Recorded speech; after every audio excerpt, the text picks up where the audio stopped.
Welcome.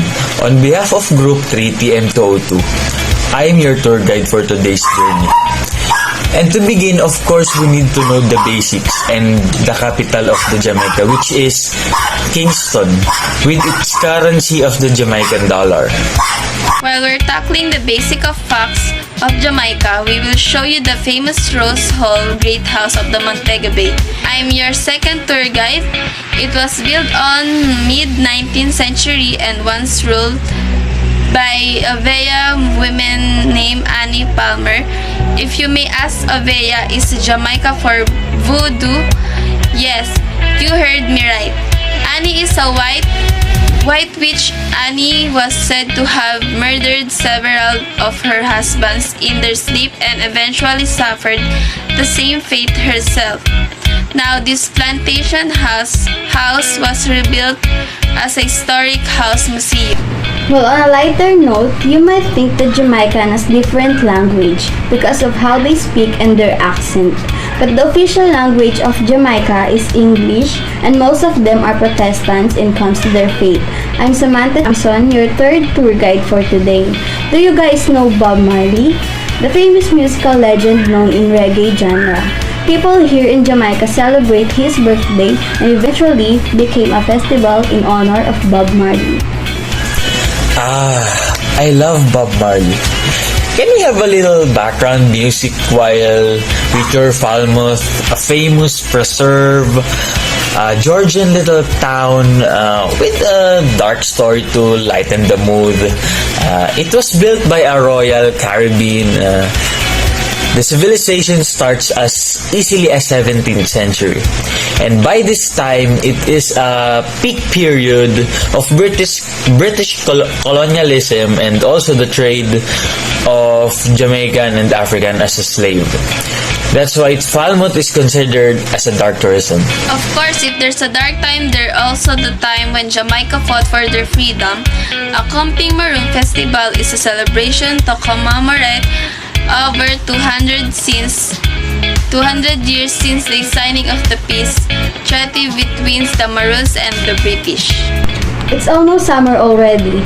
We know a spot here in Jamaica that is famous for its white sand, marine life, and its emerald green sea.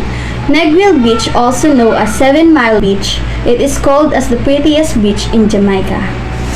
There's an annual carnival that starts on February and ends on mid-April. In Jamaica's carnival, you could watch parades, masquerades, balls, street parties, and other entertainment. This tradition grew with African influence, from the slaves who added singing, music, dancing, to transform the celebration into what it is today. Now that we explore Jamaica, let's now explore Argentina and another wonderful country to dive in. Good day everyone, I'm Gabriel Singh and I'm your tour guide for today, and it's my pleasure to be service of you. And when regards to our rules and regulations, first is drugs or alcohol are not allowed inside the bus. Eating foods are allowed. Second, we may always follow the itinerary given to you and always stay with the group. And if you have any questions, want to clarify, don't hesitate to call my attention. Is that clear, my dear tourists? While we are waiting to our first destination, let me tell you some details about Argentina. Argentina is famous for its excellent wine and food as well as music and dance. The capital of Argentina is Buenos Aires and their currency is Argentina peso. Most of them are Roman Catholic and their language is Spanish. And now we are here in Iguazu Falls. Welcome to the world of one of the famous falls in Argentina. Even though the falls is so large and powerful, you can still get very close to them. Your visit can be quite intimate since boats and ferries tours ventures into the falls themselves, and they quite get close to all of the action. There are also a lot of impressive walkways that make their way throughout the area and bring you very close to the water. Our second destination is Tierra del Fuego National Park. As we reach the end of the continent, the ranch landscape becomes wilder and wilder, finally crumbling into thousands of rocky islands. Tierra del Fuego is a region of moss-covered forests, craggy mountains, and winding fords. To be explored on a wilderness trek, cruise, or 4x4, there is adventure enough here to set an explorer's soul alight. Spend a few days enjoying the scenery, museums, and day trips out to see penguins and sea lions. Or base yourself here to explore the huge Tierra del Fuego National Park. You can take a picture with them. And our last destination for today is Perito Moreno Glacier. Perito Moreno Glacier is the most famous glacier in the world, and it's a must-see for everyone visiting Calafate. Be seduced by the majesty of the natural world. The Perito Moreno Glacier is the one of the largest in Patagonia at 30-kilometer long. And before we end this trip, I want you to know some of the festivals here in Argentina. Argentina is known to have fun-loving people.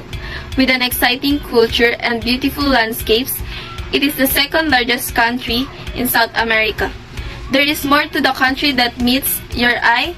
That country not only offers great food, adventure, but is also host to a number of festivals. Your trip to Argentina will not be complete without you witnessing or being a part of its culture. The first festival is Buenos Aires Tango Festival.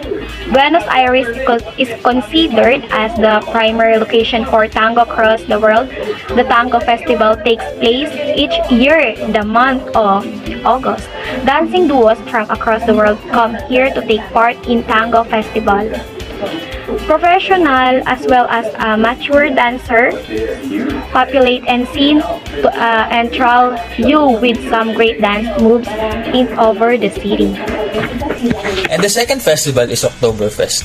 Argentina has its own version of the popular German beer festival, Oktoberfest. The festival of the drinking fun and frolic takes place in the city of Belgrano, which founded by the Germans. The hills of the Cordoba are homes of a huge number of immigrants of German descent. Hence, when they came here to live, they also brought with them a version of German The Oktoberfest. last one is Buenos Aires Carnival. The Buenos Aires Carnival is one of the most popular carnivals of Argentina.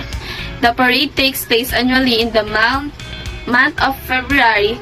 It is stretched over a long weekend and has attractions like water, bombs, tradition, customs, and Murga parades, and many such festival activities. The most popular event is the Murga parade.